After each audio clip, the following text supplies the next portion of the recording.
Hello mga sangkay, so I'm for today's video, ayan, gabi na naman. Pahirapan na naman tayo mag-isip kung ano na namang mga ulamin ngayong gabi. So ayun mga sangkay, sa tinagal-tagal kong umikot kanina doon sa palengke, yan ang napili ko kasi nakakasawa na talaga mga sangkay. Paulit-ulit na lang ulam namin, isda, baboy, manok. So ayun mga sangkay, bumili na lang ako ng 5 kilong paa ng manok. Huy! 1 kilo lang yan mga sangkay pero ganyan na karami kasi nga pinahati ko sa gitna. Ngayon kung hindi mo hatin sa gitna, o di magkanya-kanya na. So ayun nga, pinahati ko sa tindera doon yung paa ng manok. At ito pa mga sangkay, na-stress ang sangkay nyo. Naglilinis na nga lang, na-stress pa. Aba hindi ko ba alam kung bakit ganito yung pagkahiwa niya. Parang mas matalas pa ito yung ngipin ko dito kaysa sa itak niya doon. Grabe mga sangkay, kung hindi ko lang talaga suko yan sa pizza. Naku! Talaga. Huy! Alam nyo ba mga sangkay, ang bait nito, ang bait ng sukoy ko na ito sa pizza. Alam nyo kung bakit? Kasi tinatawag niya ako pag nasa palengke ako. Tapos, pupunta ako kasi tinawag ako. Ngayon, nakalimutan ko magdala ng pera kasi nga, pag pumupunta ako ng palengke, galing akong deliver. So, ayun mga sangkay, dumadaan ako doon para diretso na pag-uwi. Ngayon, nung tinawag niya ako, sukay, andito ka na naman. So, anong gusto mo? So, ayan, pili-pili ang sangkay nyo. Ngayon, ang sangkay nyo, nakalimutan magdala ng pera. Tapos ito, pili-pili na ako, pili-pili na. Ngayon, ititimbang na at babayaran na. Sasabihin ko, ay, naku, suki, nakalimutan ko magdala ng pera. So, itong suki ko na ito, sobrang bait. Sabi ba naman niya, sige, utang lang muna. Ngayon mga sangkay, pinakamatindi pa dito sa suki ko na ito, ay 1 taon bago pa babayaran. Huy! Ganun kabait yung suki ko na to. At ito pa, hindi lang to mabait mga sangkay. Maganda pa. At ito pa, single to mga sangkay, kaya ano pa inaantay nyo? Bili na! At ayun na nga mga sangkay, dahil ang tagal ko, 1 taon talaga ako naglinis sa paa na to. Huy! May patulong nga ako mga sangkay, baka bukas pa kami makakain na ito. Na-stress jud ko ani mga sangkay ba. Baling gahian, panita aning manuka. Uy, laagan man siguro ni katong buhi pa. Daghan ra pag kibal aning tiil aning manuka. Sige siguro ni disco katong buhi pa. Dakmol pa mang kibal ani sa akong tiil. Huy! Grabe jud luba na ako ani mga sangkay kay dili jud lalim. Grabe katika ba ani asa ka ni gikan nga mga manuka. Siguro lakatan jud ni kayon katong buhi pa. Kay grabe jud ni naglayso jud ko ako. Grabe gud ako unat-unat ani gikutsilyo na gud ako siya kay grabe ka dakmol ba aning kibal sa tiil oy. Pero okay ra mga sangkay kay lami kaayo jud ni siya unya. Pampagwapa pa ni siya kay daghan kaayo ni siya og collagen. Ang mga katabang sa ato nga mugwapa ta og muputi ta o ana susugod karon usa ka tuig ta magsuwa og tiil. Huy! Ayaw tawon lay, maluoy ka lay. So karon mga sakay naghiwan ako direg na pulo ka sibuyas. Oy. What? Siyempre, daghan gud kailangan ana mga sangkay. Aron dili lang saba. Man jud na. Ayo na magbuot ba kay daghan mi kayog tanom o sa ka hektarya na ang sibuyas. Huy! Unya karon naghiwa na pud ko usa ka sakong nga laso na. Usa ka sako na siya mga sangkay nga bawang kay aron dili po na siya lang sa uy. Man jud na partner magud na siya sa sibuyas o di ba? Man jud na siya dapat unsa kadamo sa sibuyas ing ana pud kadamo sa laso na. Ba match lang ba? Sama sa inyo match mo. Hoy! Gikilig pod ka, mura pog naay uyab.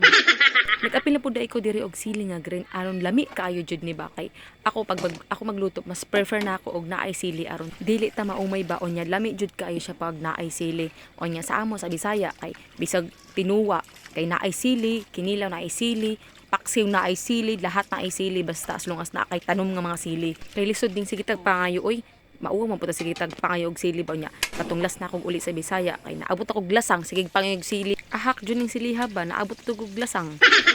So much for that. Magluto na ta kay gabi na kaayo ba wa pa mi kaon. Pagkatapos din ako hugasi ang mga tiil sa manok nga laagan, naggisa na dai ko og sibuyas og bawang. Og giapil pud nako ang sili nga green. Og ako ra na siya gimikos-mekos, gimikos-mekos na ako until nga masunog. Hoy. After that, English. Pagkatapos ko nga ginisa yung bawang, sibuyas at siling green, ayan sinunod ko naman yung mga paa ng manok. So, ayan mga sangkay. Pagkatapos niyan, ay nalo-halo ko lang siya. Minekos-mekos a little bit. So, ayan, ganyan na siya. At pagkatapos ko nga siyang haluin ng mga 100 times, 100 times, hanggang sa mahilo kayo. At pagkatapos nga yung mga sangkay, ay tatakpan na natin ng mga 10 hours. What? Tama lang yung mga sangkay para after 10 hours, tulog na kayo. Tada! After 10 hours, grabe, bilis ang 10 hours ha. So, yung mga sangkay, after 10 hours, finally, ayan, kaya halo na natin siya. Ayan, kasi dumikit na talaga siya. Tama lang talaga yung 10 hours. Pagbalik mo, sunog na. Kanya pagkatapos mga sangkay, butangan na po datog usa ka balde nga tubig. Hoy! Usa ka balde mga sangkay. Kaya ako mga batos diri sa bahay, ay nako, lagi hilig sa sabaw. Dili pwede nga mag-adobo ka, luto kag suwa, magluto kag utan or gulay or unsa diha, dili pwedeng way sabaw mga sangkay. Nako, dili jud pwede, labi na ang akong anak, dili jud pwede nako ituwang jud ang imong karaha or kaldero. Sinasabi ko sa inyo. Pero naglisod jud ko ani, nahirapan jud ko sa kalisod ani nga voice over ba kay kaniya Bisaya o nya nagtagalog na pud ko, nya nagbisaya o ginhaluan pug English gamating. So ambot ani mga sangkay, asa ni padong ba oy? Nagkalisod na jud ka ani. Pero okay ra na oy, intindis ra na siya. Mga bright bitaw mga followers na ako ba.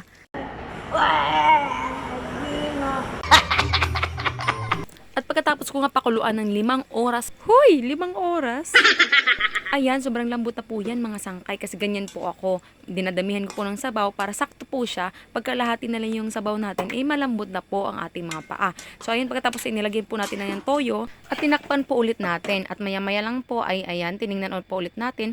At tamang-tama na po yung mga sangkay sabaw. Ayan, so hinalo ko lang po siya onte. At pagkatapos po niyan ay nilagyan na po natin ng oyster sauce. Yan lang po ang ginagamit ko pag nag-aadobo po ako mga sangkay. Hindi pa ako naglalagay ng magic sarap kasi ayoko po talaga. Kasi mahirap na po, may mga sakit na po tayo at para lang naman po sa akin yon. May kanya-kanya naman po tayong paraan ng pagluluto. So, para lang po sa akin yon. Kung kayo sa inyo po is okay naman po, nilagyan nyo po ng iba't ibang mga sangkap. Preference nyo po yon. Pero sa akin po, so far naman po sa tinagal-tagal ko ng pagluluto nito is masarap naman po siya kahit walang magic sarap. So, ayun mga sangkay, ayan, tingnan nyo ang sangkay nyo dyan. Grabe, sobrang pagod niyan kasi habang kanina pinapakuluan ko yung paa ng manok is nag-deliver pa po ako last minute kasi nag-chat sa akin yung suki ko. Nag-order ng 3 pizza. So, ayun mga sangkay, is iniwan ko muna siya at pinakuluan ko lang siya ng medium heat.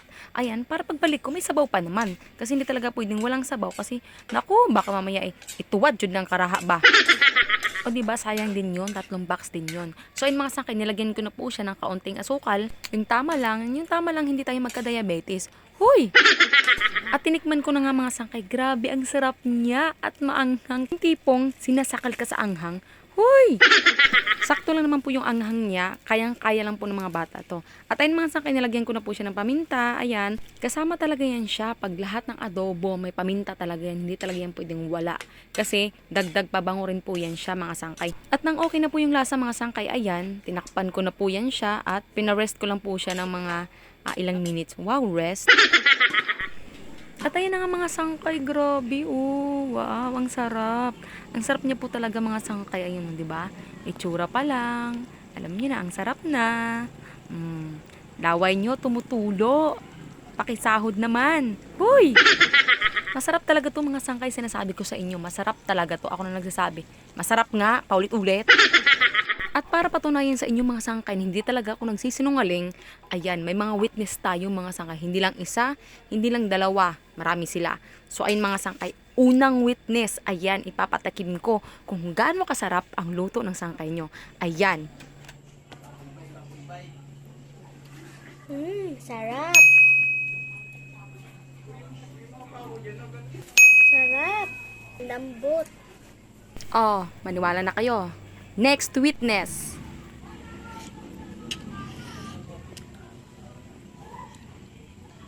Sarap. Sarap? Opo, sarap. Sarap. Ang lambot. Galing ah.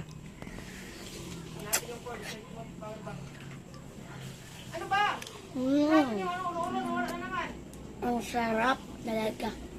Huy! Sarap pa. Masarapan ako dito ah.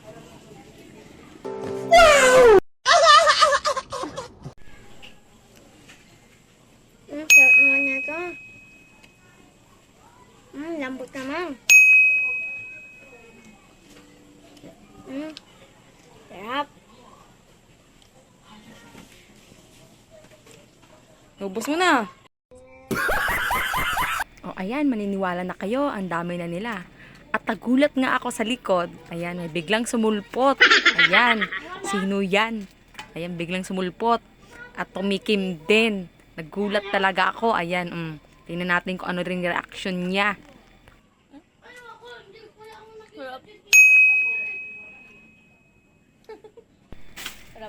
Ang sabi ko sa inyo, masarap eh. So, ayun, ito pa, meron pa isa. Hindi na nakapagsalita muna. Ayan. Wow. Napakapalambot niya, grabe. Sarap. Wow. Nakaapat ka na. Sarap ah. Nakatikim mo, apat na. Sabi ko, tikim lang eh. Ang lambot pati buto niya, grabe. At syempre, the last but not the least, me, myself, and I. Sarap pala, no? So, yun mga sangkay, thank you so much for watching. Sana nag-enjoy kayo. As in, grabe, masarap po talaga yung ulam namin ngayon. So, yun mga sangkay, bye! Ingat! Mwah!